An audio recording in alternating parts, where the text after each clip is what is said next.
This is my first portfolio report. As such, I would like to describe some of the areas of focus for me, as well as introducing the report. Most of the funding for our roads comes from central government and requires a disciplined approach towards our highways maintenance.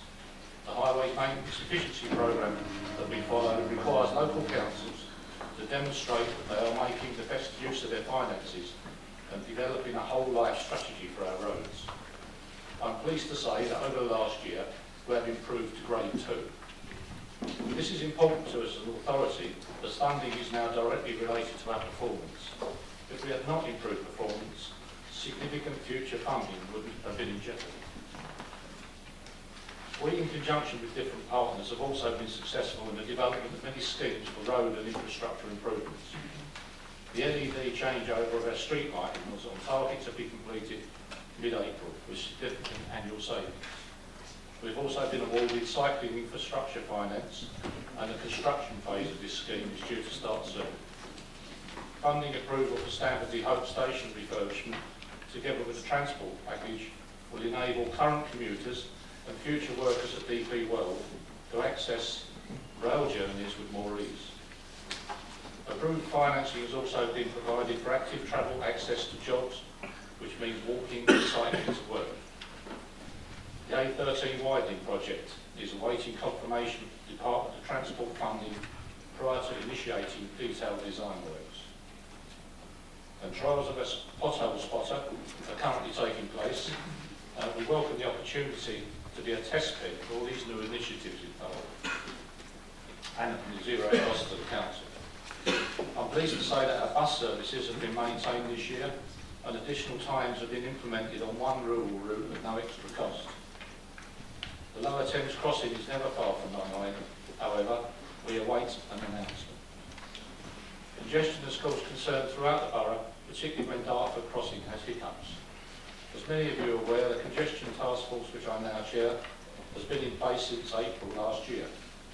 The remit of this group, which comprises of all the key stakeholders that affect our road network, is to resolve issues at the crossing and Thurrock's own roadways. Highways England, for example, are working on engineering fixes for the contraflow changeover time when the bridge is closed, which is currently about 3 hours. Simulations looking at the effects of high winds to whether some types of vehicles may also be able to use the bridge in times of high winds. Obviously not high lorries, but small little vehicles maybe. Signing and messaging improvements are currently being implemented. It's hoped that these will assist drivers in making a choice before approaching the queues. The Thurrock Road User Group was established recently to add forums, business, transport and others to have their say on these issues. This feeds into the task force and their work programme. Also recognising that a dedicated team approach is the way forward, we have established a new network management team within the Transport Department. Locally, our permit system is about to be introduced, allowing us to have more control over people who dig up our roads. Our success in attracting business investment in Thurrock, however, has meant that we have a significant increase in HGV and other vehicle movements. We need to separate trucks from residents, and it's paramount. A new version of our local plan is currently being developed, and this must include opportunities to remove industrial sites from residential areas. Together with this, strategies for HGV routing and inappropriate parking are being deployed. The resident surveys highlighted that they were dissatisfied with the roads, and I agree. In conjunction with improving the road surface, it is my intention to significantly improve the general look of our roads. A combination of cleaning and maintenance combined with activities to encourage people not to litter our roadways. Councillor, could you start to sum up, please? Yeah. Enforcement will be considered where possible as a deterrent to people who are inconsiderate. I was going to mention the inequalities, I'll go very quickly on that. We have a strategy just developed this year.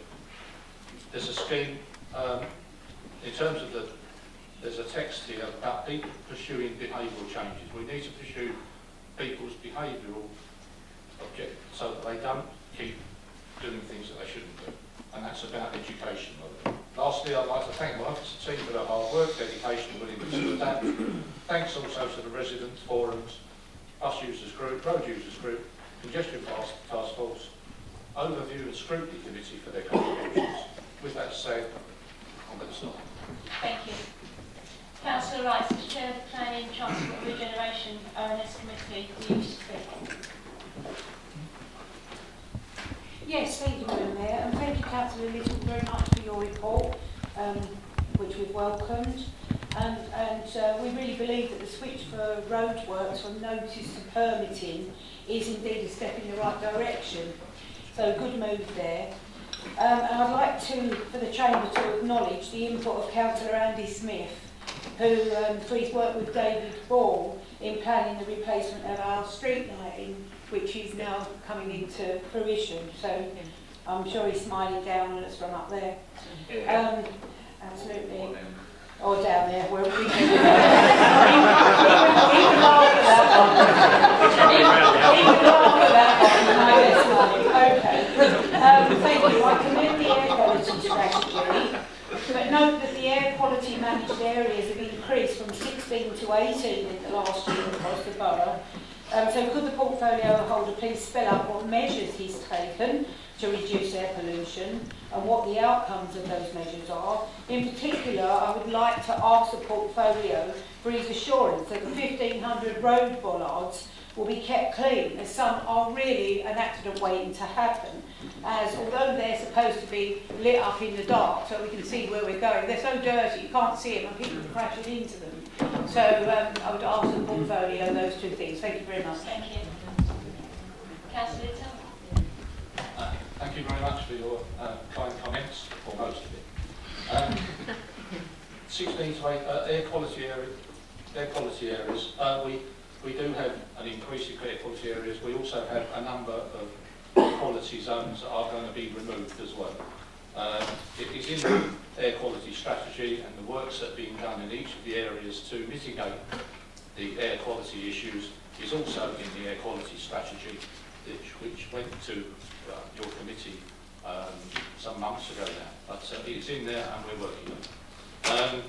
The other item that you talked about was the road bollards. I think I mentioned that in my speech, that I'm committed to cleaning up Thurrock, as we are as an administration with Clean It, Cut It, Fill It. There's a big lump of money, that million, that has gone to the Clean It, Cut It part of it, rather than the Fill It at the moment, because we're getting more government funding. So we are in the process of putting a plan together which is going to deliver a cleaner road network area so that we can be proud of where we live rather than looks at it. Thank you. Thank you. Councillor Snell, do you wish to ask a question? Yeah, thank you, Madam Mayor. Thank you, Councillors, for your report. It's lots of encouraging things in there, actually. And I know a lot of it's in the very early stages, so it'll be interesting to see this come back in the new municipal year for an update, when hopefully some of these things will have played out and we start getting some proper results back. So that's good. Just a quick question, really. Have you been in any conversations with any ferry companies with a view to using the river to sort of take traffic off the roads and maybe use that as a way to London rather than constantly going on trains which are getting congested all the roads and so on? Thank you. Thank you for your question and your comments. Well, we have looked at ferry companies. We had a discussion when Paramount was being close to being suggested as something that might be happening very soonish, and there were discussions around using that as an opportunity for us to have a transport network going up to London and back again, because they were looking at taking ferries going backwards and forwards along the river, either side of the river, and utilising that as well for people to be able to go to work with and things like that. But currently, we're not in any more discussions. Councillor Kent.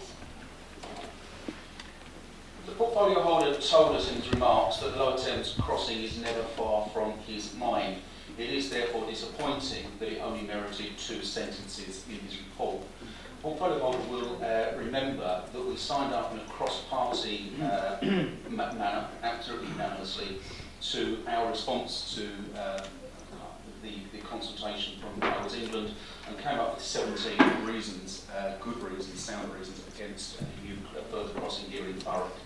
Can the portfolio holder tell us what progress he's made with our reason P, the council requesting that joint work be instigated by Thurrock Council and the Department for Transport and Highways England on the effect of pollution from vehicles on the health of residents. We also said that we would take time to identify the least worst option. Can the portfolio holder tell us what he believes that least worst option to be?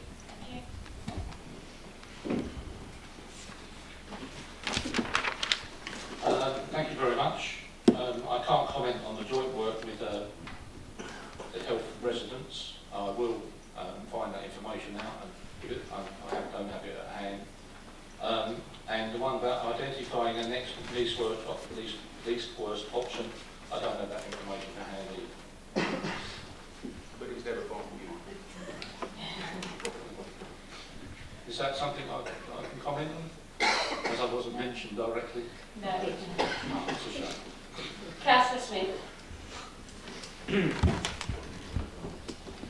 Yeah, thank you for the portfolio, and like Councillor Rice, I agree the permit scheme to be a good step forward to reducing the congestion, especially in the borough around Pinch Point.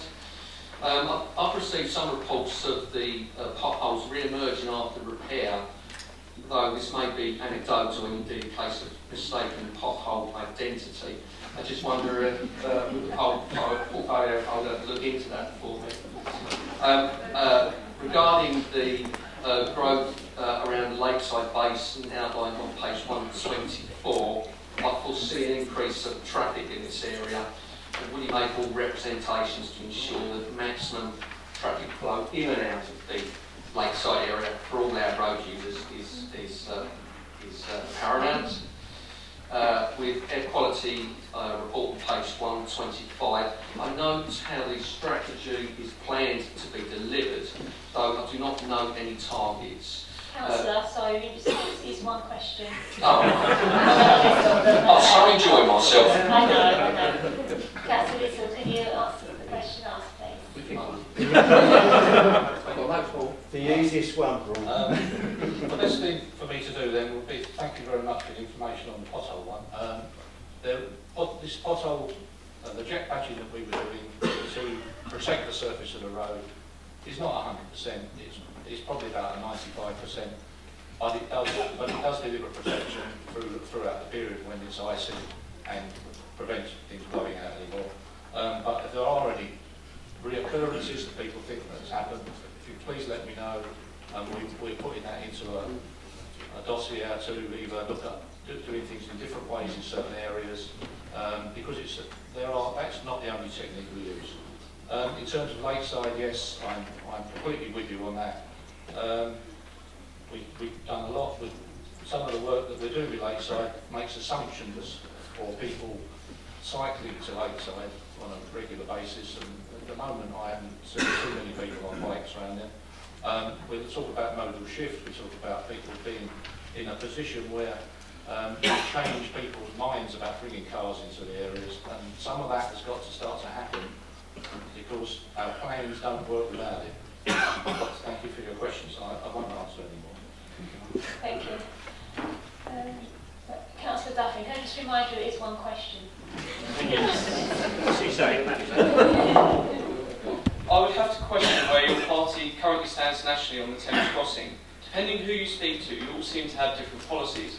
The Conservative MP for Thurrock has said, and I quote, "Like it or not, a new lower Thames Crossing is coming. Considering she is a junior whip, she likely knows your party policies better than you. So I think it's fair to accept that the Tory party is a pro-new Thames Crossing party.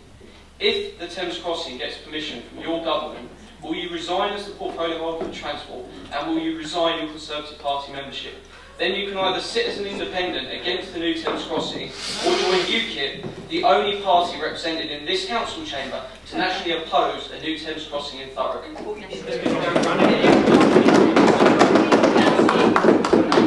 I'd like to answer the last part first, really. If you had any MPs in Parliament, you might be able to do it there.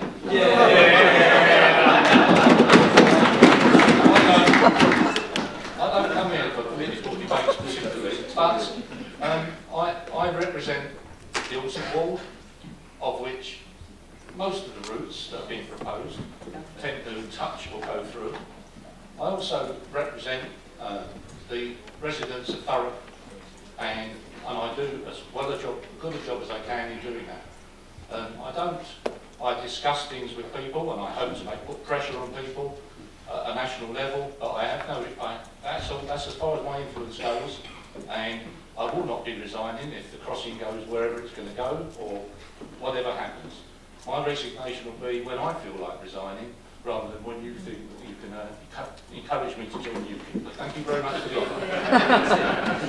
Councillor Harris.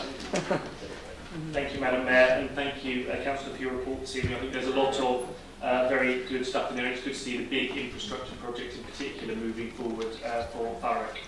The portfolio holder will recall that the Labour administration back in February 2016 agreed a package of measures to tackle that HGV traffic across Thurrock. This is something that residents in West Thurrock feel particularly keenly on London Road. Could the portfolio holder please just update us in terms of does he still have an ongoing commitment to deliver enhancements to the London Road weight limit, and what sort of timetable we might be operating on in terms of when we can expect some improvements? Thank you very much for your question. I did review HGV routing with officers about a month ago. There were probably 15 different suggested plans for different areas. I know London Road was one of those, but I don't know what the outcome of it was, because there were some difficulties with certain places with whether we could put restrictions in certain areas. But I will get back to you on that.